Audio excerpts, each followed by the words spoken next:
Good morning, student. I am Ravi Singh, your science teacher. Once again, present here to teach you one of the important chapter of class 9, that is matter in our surrounding. In earlier classes, we already learned about what is matter. Matter is made up of tiny particles, molecule, intermolecular space, intermolecular attraction. I hope you all revised it and memorized it also. So let's continue our topic, states of matter.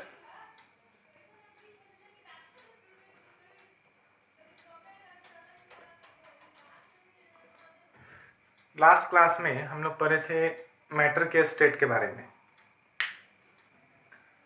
Matter को हम बताए थे कि आप लोग अभी तक पढ़े होइएगा 3 स्टेट होता है, सॉलिड, लिक्विड, गैस। लेकिन यहाँ पे पढ़ना है 5, एक प्लाज्मा, 4th स्टेट, और 5th स्टेट होता है बोस आइंस्टीन कॉन्डेंसेट।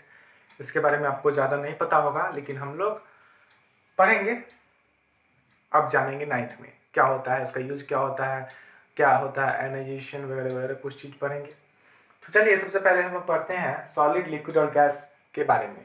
सबसे पहला क्या होता है स्टेट्स ऑफ मैटर, कौन कौन? पहला होगा सॉलिड, दूसरा लिक्विड, तीसरा gas, 4th plasma and the 5th Bose Einstein condensate. अब 9th के लेवल पे आपको 3 ना बोल के कितने स्टेट होते हैं मैटर के? 5th स्टेट होते हैं, सॉलिड, लिक्विड, गैस, प्लाज्मा और बोस आइंस्टीन कॉन्डेंसेट। इस दोनों के बारे में आपको बिल्कुल नहीं पता होगा, ये तीनों के बारे में तो आप जानते भी होंगे पहले से।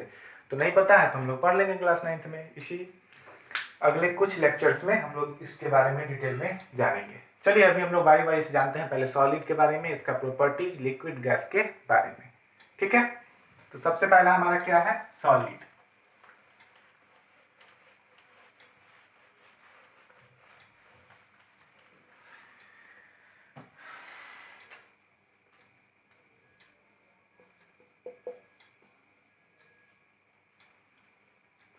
देखिए बहुत सिंपल है, एक भी चीज आपको रटना नहीं है, बस आपको इसके पार्टिकल्स के अरेंजमेंट को समझना है। पिछले क्लास में भी आपको बताए होंगे सॉलिड में जो पार्टिकल्स होते हैं वो बहुत पास पास होते हैं। जो मॉलिक्यूल्स हैं, पार्टिकल्स को क्या बोलते हैं? टाइनी पार्टिकल्स को मॉलिक्यूल्स। बहुत पास पास होगा। लिक्विड में थोड़ा सा डिस्टेंस होगा और गैस में क्या होगा? मैक्सिमम डिस्टेंस होगा। बताया था पिछले क्लास में। तो ये सॉलिड है, ये लिक्विड है और ये गैस है। इसी के आधार पे पूरा का पूरा कैरेक्टरिस्टिक हम लोग जान लेंगे, सॉलिड का क्या होता है, लिक्विड का क्या होता है, गैस का क्या होता है। पहली बात तो है जो आपको बहुत कॉमन सेंस की बात है और वो पता भी होगा पहले से भी, कि सॉलिड होता क्या है। What is solid? जिसका फिक्स्ड शेप हो, साइज हो और वॉल्यूम हो। Solid has fixed shape, size and volume. ठीक है, देखिए अब एक चीज, ये तो कैरेक्टरिस्टिक सिंपल सा है कि सॉलिड का जो शेप, साइज और वॉल्यूम है वो क्या होता है? फिक्स्ड होता है। पता भी था आपको पहले से, लेकिन इसके आधार पे ऑब्जर्व कीजिए और कैरेक्टरिस्टिक बताते चलिए क्या होगा। देखिए ये सॉलिड, ये लिक्विड, ये गैस। तो जो इंटर स्पेस को क्या बोलते हैं? दो मॉलिक्यूल के बीच के स्पेस को क्या बोलते हैं? Intermolecular space. दो मॉलिक्यूल फर्स्ट सेकेंड बीच का space, that's why we called it as the name of intermolecular space. तो इंटरमॉलिक्यूलर स्पेस सबसे ज्यादा किसमें है? गैस में है, लिक्विड में है या सॉलिड में है? किसमें सबसे ज्यादा स्पेस है? गैस के बीच में। देखिए इतना सारा डिस्टेंस, इसमें इतना डिस्टेंस, इसमें एकदम ना के बराबर, नेग्लिजिबल डिस्टेंस। क्लियर है? तो कह सकते हैं कि intermolecular space is minimum in solid. एक कैरेक्टरिस्टिक बन जाएगा कि दो मॉलिक्यूल के बीच का जो स्पेस है वो सॉलिड में एकदम थोड़ा सा होता है, या उसको नेग्लिजिबल, न के बराबर मानते हैं। नेग्लिजिबल होता ही नहीं है, बहुत क्या है? Cells are constituent particles are tightly packed. बहुत टाइटली क्या है? पैक्ड है। इसमें क्या है? लूजली। इसमें क्या है? मैक्सिमम डिस्टेंस है, बहुत दूर दूर है। तो एक कैरेक्टरिस्टिक यहाँ से ये निकल के आता है कि cells are very tightly packed, मतलब intercellular space, intermolecular, sorry cellular नहीं, मॉलिक्यूलर, सेलुलर तो आ जाएगा सेल में।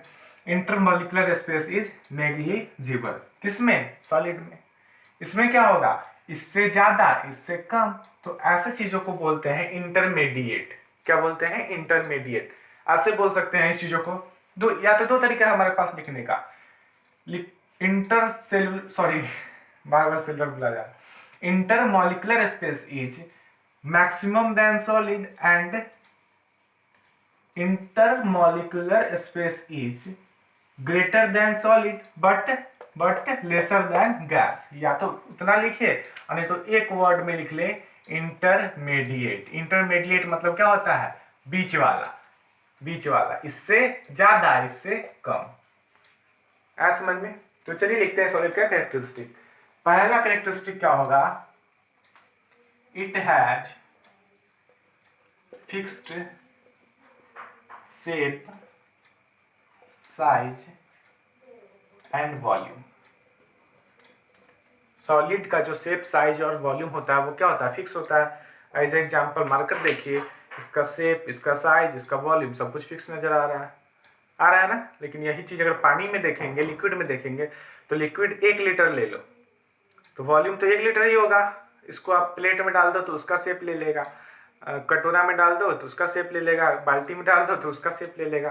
तो उसमें शेप और साइज फिक्स नहीं है, लेकिन वॉल्यूम का तो फिक्स है, कितना, 1 लीटर।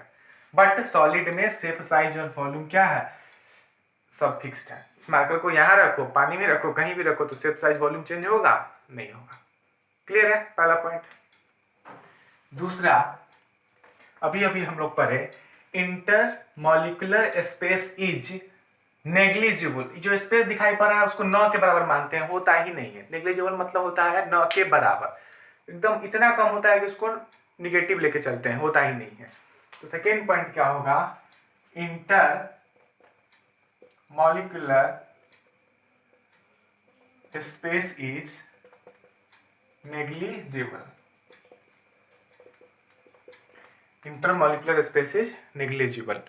पहले भी आपको बताए थे फोर्स और डिस्टेंस में रिलेशन कैसा होता है, इनवर्स का। मतलब डिस्टेंस, अगर दो मॉलिक्यूल के बीच में डिस्टेंस बहुत कम है, डिस्टेंस कम है, तो फोर्स क्या होगा, ज्यादा। तो डिस्टेंस किसमें कम है, इसमें या इसमें या इसमें, इसमें। तो इसमें जब डिस्टेंस कम है तो फोर्स विल बी मैक्सिमम, कह सकते हैं ना। अरे यही चीज एक किसी स्टूडेंट को प्रॉब्लम भी था, फिर से देखना। जो मॉलिक्यूल होता है, एक मॉलिक्यूल दूसरे पे फोर्स एक्सर्ट करता है, दूसरे वाले पहले पे। इस फोर्स को बोलते हैं इंटरमॉलिक्यूलर अट्रैक्शन फोर्स। तो इंटरमॉलिक्यूलर अट्रैक्शन फोर्स किसमें ज्यादा होगा, जिसमें पार्टिकल के बीच या मॉलिक्यूल के बीच दूरी कम हो। दूरी किसमें सबसे कम है, सॉलिड में है ना। तो सबसे ज्यादा फोर्स किसका होगा, सॉलिड का होगा। नहीं आएगा समझ में तो बताइएगा। इंटरमॉलिक्यूलर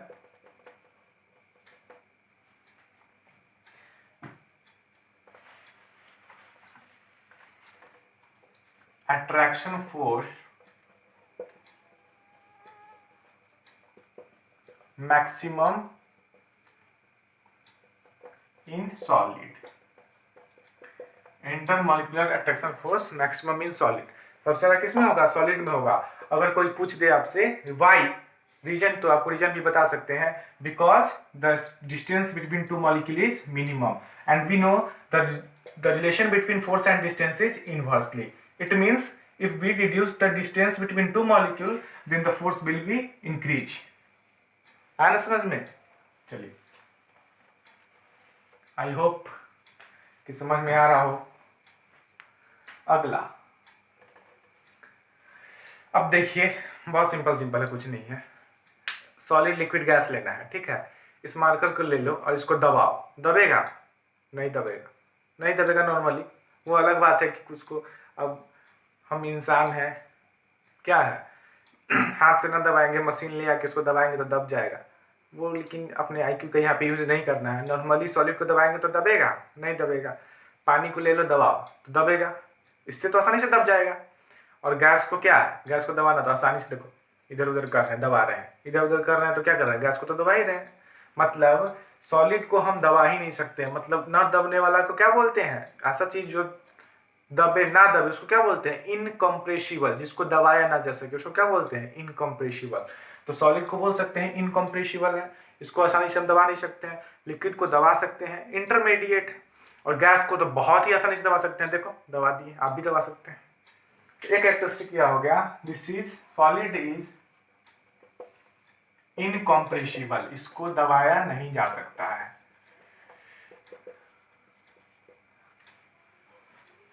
ठीक है, एक चीज और देखना है, kinetic energy. Kinetic energy, what is kinetic energy, आप बताइए कि जूनियर क्लासेस में आप पढ़े होइएगा 8 में या 7th में। Energy due to motion is known as kinetic energy. Motion के कारण जो एनर्जी होता है उसको क्या बोलते हैं, काइनेटिक एनर्जी बोलते हैं।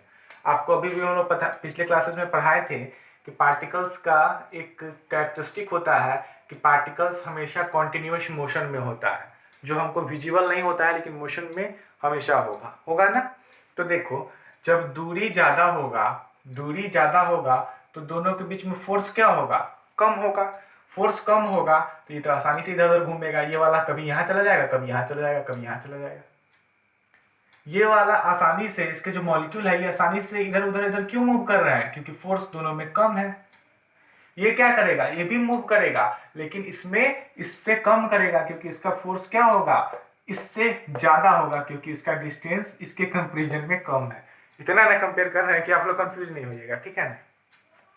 और सॉलिड में तो क्या है, डिस्टेंस है ही नहीं, फोर्स बहुत ज्यादा है। ये चाहेगा भी भागना तो कोई भागने देगा, इसमें बगल वाला नहीं भागने देगा, बोलेगा क्या, अगर तुम जाओगे तो तुम्हारे साथ हम भी जाएंगे, ये बोलेगा हम भी जाएंगे, हम भी जाएंगे, हम भी जाएंगे, सब ऐसा ही करेगा तो कोई नहीं जाएगा। आया समझ में। तो काइनेटिक एनर्जी मतलब क्या, kinetic energy what, motion. Motion किस में होगा ज्यादा, इसमें होगा या इसमें होगा या इसमें होगा, ऑब्वियसली गैस में होगा। Why, because the force is minimum, the force is minimum, तो ये आसानी से घूमेगा। इसमें फोर्स मैक्सिमम है तो इसको घूमने ही नहीं देगा, पकड़ के रखेगा। आया समझ में। तो एक और पॉइंट आपको लिख लेना है यहाँ पे, kinetic energy minimum in solid. कोई पूछे रीजन बताओ, आप बता सकते हैं kinetic energy is minimum in solid. क्यों, इसलिए काइनेटिक एनर्जी होता क्या है, due to energy due to motion, और मोशन तभी होगा जब फोर्स बिग होगा। हम जानते हैं सॉलिड में डिस्टेंस बहुत कम होता है मॉलिक्यूल के बीच में, इसलिए फोर्स मैक्सिमम होता है तो इसको मूव करने ही नहीं देगा, पकड़ के रखेगा। That's why the kinetic energy is minimum in solid. ठीक है, देखो एक्चुअली है क्या, अभी अभी 40 मिनट का क्लास रिकॉर्ड कर रहे हैं क्लास 10th का, प्रायोरिटी तो थोड़ा है क्लास 10th को, तो इसलिए थोड़ा सा 9th में आते आते तक थोड़ा सा एनर्जी क्या हो जाता है, लो हो जाता है, इसलिए थोड़ा सा हम भी उतना एनर्जेटिक नहीं रहते हैं, लेकिन कोशिश करेंगे और एनर्जेटिक हो, ठीक है ना। लेकिन ऐसा नहीं होगा बिल्कुल जो आपको समझ में ना आए, बिल्कुल आएगा समझ में, आप टेंशन मत लीजिएगा, ठीक है। और सिलेबस के लिए भी टेंशन नहीं लेना है, आपको अपने सीनियर से पता करना है कि कितना पहले आपका सिलेबस कंप्लीट हो जाता है, एक बार फिर से रिवीजन भी हो जाता है, इसलिए किसी चीज़ का टेंशन नहीं लेना है, आराम से पढ़ना है। जो लॉकडाउन में टाइम मिला है उसका यूटिलाइज करना है, इधर उधर यूट्यूब में वीडियोज़ वगैरह पे, अननेसेसरी का वीडियोज़ पे टाइम वेस्ट नहीं करना है। आई होप कि इतनी बातें आपको समझ में आई होंगी सॉलिड के कैरेक्टरिस्टिक के बारे में।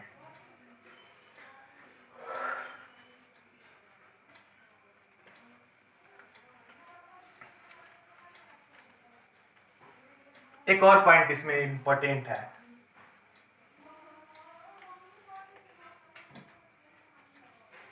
डिफ्यूजन रेट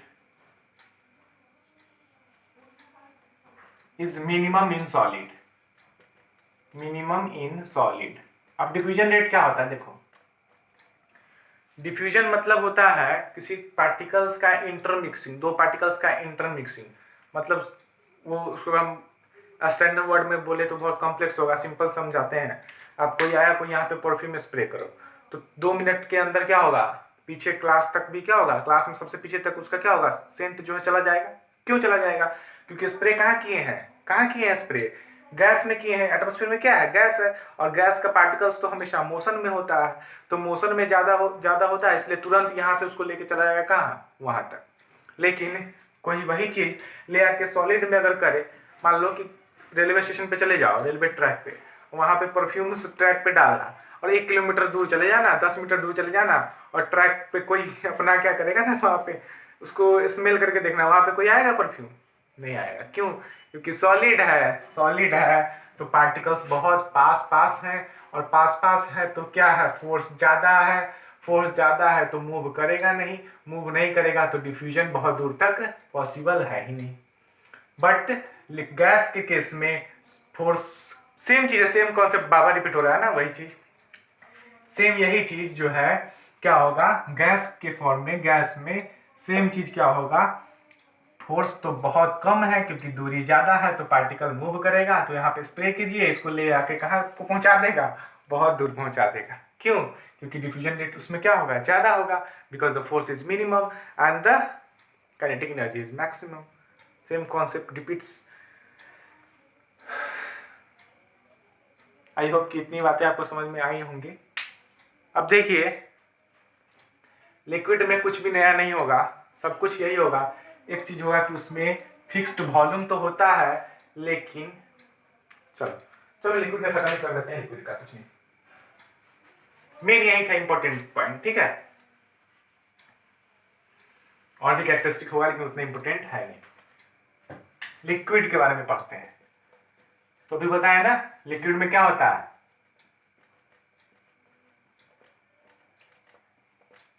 लिक्विड में क्या होता है, सब चीज जो है, देखो बीच वाला है ये गैस क्या है, गैस में सब कुछ चेंज होगा, सॉलिड में चेंज होगा, इसमें हमेशा क्या रहेगा, बीच में होगा। तो देखो लिक्विड का कैरेक्टरिस्टिक पहला क्या होगा, इसका वॉल्यूम तो फिक्स होगा, वॉल्यूम क्या होगा, फिक्स होगा, fixed volume, but indefinite shape and size। आप लोग को अच्छे से लिखना है, हमारी तरह शॉर्टकट नहीं मानना है, ठीक है। देखिए लिक्विड में क्या होगा, 1 लीटर आप लिक्विड लिए, दूध लो, कुछ भी लो, उसका वॉल्यूम तो 1 लीटर ही होगा। आप प्लेट में डालोगे तब भी 1 लीटर ही होगा, कटोरा में डालो तब भी 1 लीटर ही होगा, बाल्टी में डालो तब भी 1 लीटर ही होगा। लेकिन कटोरा में डालिएगा तो कटोरा का शेप ले लेगा, बाल्टी में डालिएगा तो बाल्टी का शेप ले लेगा। तो शेप और साइज क्या है, फिक्स नहीं है, लेकिन वॉल्यूम तो फिक्स है 1 लीटर। तो liquid has fixed volume but indefinite shape and size. Clear है? अब देखो सेकेंड वाला क्या है, इंटरमॉलिक्यूलर स्पेस। इंटरमॉलिक्यूलर स्पेस ये क्या होगा, स्पेस जो है सॉलिड से ज्यादा और गैस से कम होता है। तो ऐसे लिख सकते हैं, intermolecular space is greater than solid but lesser than gas. तो इतना कहानी ना लिख करके थोड़ा सा स्टैंडर्ड वर्ड यूज करेंगे हम लोग, इंटरमॉलिक्यूलर स्पेस इज इंटरमीडिएट। क्या होगा, इंटरमीडिएट। इंटरमीडिएट मतलब होता ही है बीच वाला, बीच वाला मतलब इससे तो ज्यादा लेकिन इससे कम। अब अट्रैक्शन फोर्स क्या होगा, फोर्स भी क्या होगा, इसमें सबसे ज्यादा, इसमें सबसे कम, और इसमें क्या होगा, बीच वाला। तो intermolecular attraction force is intermediate. क्या हो जाएगा, इंटरमीडिएट। अगर आप चाहें तो इसको ऐसे भी लिख सकते हैं, intermolecular attraction force is minimum than solid but greater than gas. कर सकते हैं ना। तो बार बार चीजों को रिपीट क्यों करना, अब 9th में है ना, थोड़ा सा स्टैंडर्ड, अपने स्टैंडर्ड को भी क्या करना है, इंप्रूव करना। सॉलिड इज इनकम्प्रेसिबल, तो क्या होगा, क्या होगा बताओ, लिक्विड को तो कंप्रेस कर सकते हैं, तो liquid can be compressed, liquid को हम लोग कंप्रेस कर सकते हैं लेकिन गैस से कम ही करेंगे, ठीक है। अब देखिए अगला है काइनेटिक एनर्जी के बारे में। Kinetic energy is minimum in solid, minimum in solid. इसमें तो मिनिमम होगा क्योंकि फोर्स ज्यादा है, इसमें क्या होगा, मैक्सिमम होगा क्योंकि डिस्टेंस कम है, फोर्स वीक है, वीक है। लेकिन इसमें तो बीच वाला है, तो ऐसे लिख सकते हैं, kinetic energy is maximum than solid but lesser than gas. लेकिन इतना क्यों करेंगे, डायरेक्ट लिख लेंगे काइनेटिक एनर्जी इज इंटरमीडिएट। क्या लिख लेंगे, काइनेटिक एनर्जी इज इंटरमीडिएट, मतलब फिर से वही क्या, बीच वाला। और फिर सेम चीज, डिफ्यूजन रेट इज इंटरमीडिएट। क्या होगा, इंटरमीडिएट।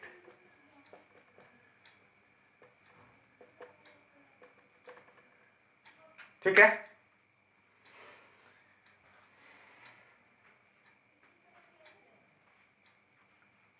चलिए आज रहने देते इतना ही। Thank you, have a nice day.